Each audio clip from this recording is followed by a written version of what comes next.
What do you desire? What makes you itch?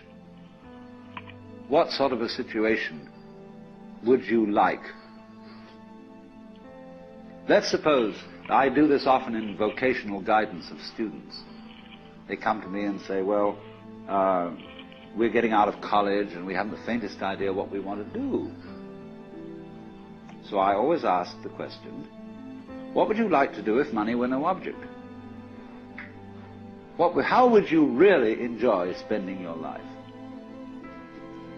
Well, it's so amazing. As a result of our kind of educational system, crowds of students say, well, we'd like to be painters, we'd like to be poets, we'd like to be writers, but as everybody knows, you can't earn any money that way.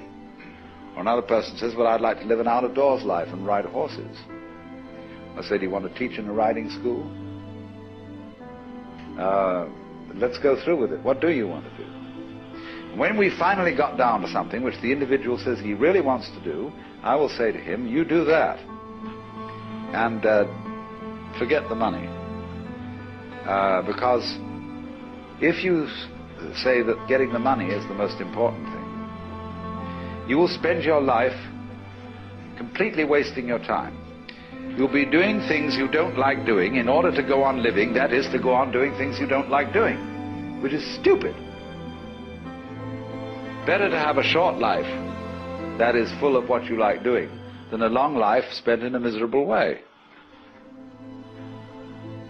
And after all, if you do really like what you're doing, it doesn't matter what it is, you can eventually turn it, you could eventually become a master of it. It's the only way to become a master of something, to be really with it. And then you'll be able to get a good fee for whatever it is. So don't worry too much. Somebody's interested in everything.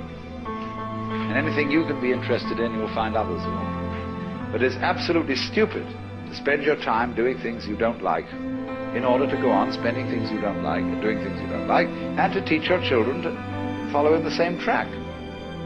See, what we're doing is we're bringing up children and educating them to live the same sort of lives we're living, in order that they may justify themselves and find satisfaction in life by bringing up their children, to bring up their children to do the same thing, so it's all wretch and no vomit. It never gets there.